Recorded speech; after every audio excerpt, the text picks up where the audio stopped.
Hi, my name is Swetha, and I completed my master's from Delhi Technological University from Power Electronics and Systems. And I also completed my internship with TI as an analog mixed signal verification intern. And currently, I am working with AMD in the role of Silicon Design Engineer 2 as a verification engineer. Yeah, and after your internship, you applied off campus, right, for AMD. So can you tell Right. something like on the process how you did that? Because applying off campus is really different from how you get placed in college. So you'll have to do a lot of work. So anything you can share Right. on It that? was Correct. It was a lot of work. Daily, I used to sit on LinkedIn for morning 2, 3 hours, and then in the evening also, I was checking the updates. And first thing I did was I improved my connections on LinkedIn.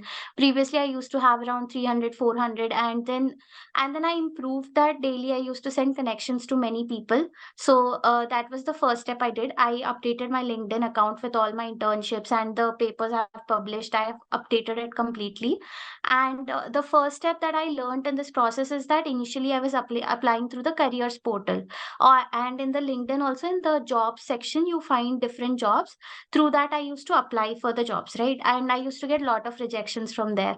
I did not understand as to what is the problem with the my resume, or why is it getting rejected. So the second step, I thought maybe I'll in person send my resume, maybe that can have an effect. So then I started making connections with the HRs, and then I started forwarding my resume. But still, there was no much of a reply back from them. And then I also got to know by talking with many connections on my LinkedIn that it is the managers who land up with a role that they have a requirement in their team.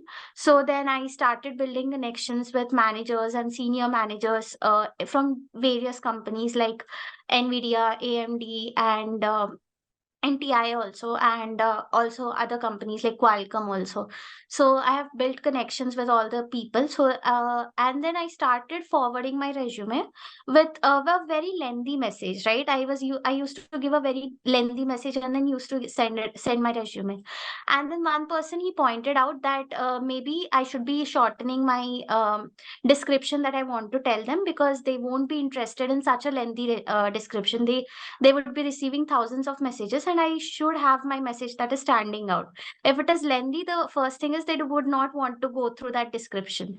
So what I did was I took their comments on my messages that I used to send, and then what I did, I made a very crisp this thing. Like I used to give my name, and then where I completed my masters from DTU, and then my skills which are relevant to a particular profile that is digital, like the STA and basic digital logic design, and then CMOS inverter basics, and then Verilog and system Verilog. So these were only the basic skills that I highlighted. I did not highlight anything more. And then I used to attach my resume. So we can take this ratio to be like, I used to send this message to 20-25 people. I used to get a reply back from like 3 to 4 people. And in that, I used to get a reply back, maybe they do not have openings at present for the freshers, or for the role I'm seeing, or for the experience that I have. So, but still, I did not lose hope. I kept applying to different managers, and one day I got this message from my current manager that there's an opening, and he has forwarded my resume to the HR, and I can expect an interview call. So these were the steps that I followed. So I would suggest that forwarding a crisp or brief introduction and your resume, I think it will help.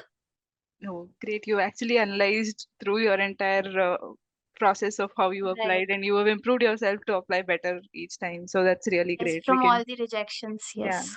so that's great. We can also do that.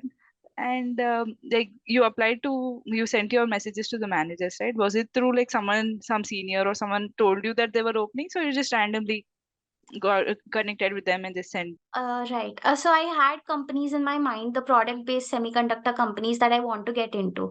So what I used to do is, there in the LinkedIn, you find the search page. Right. In that search page, if you search for manager and that particular company, you get the different people who are working there. Hmm.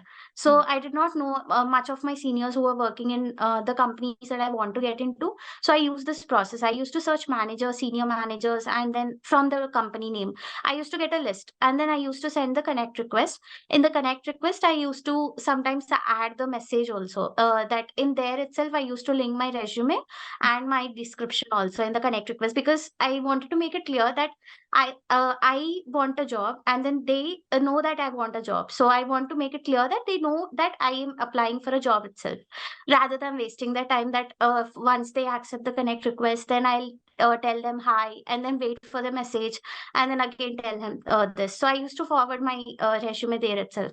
So through that only I used to search that different managers, and it is blind. It is not that if there is an opening then only I'm messaging them, because I thought if there's an opening post, then already there are many people who are applying for that post. So some managers I thought are there who do not actually post so often or something. So I thought I will use that when there's less competition there. Nice.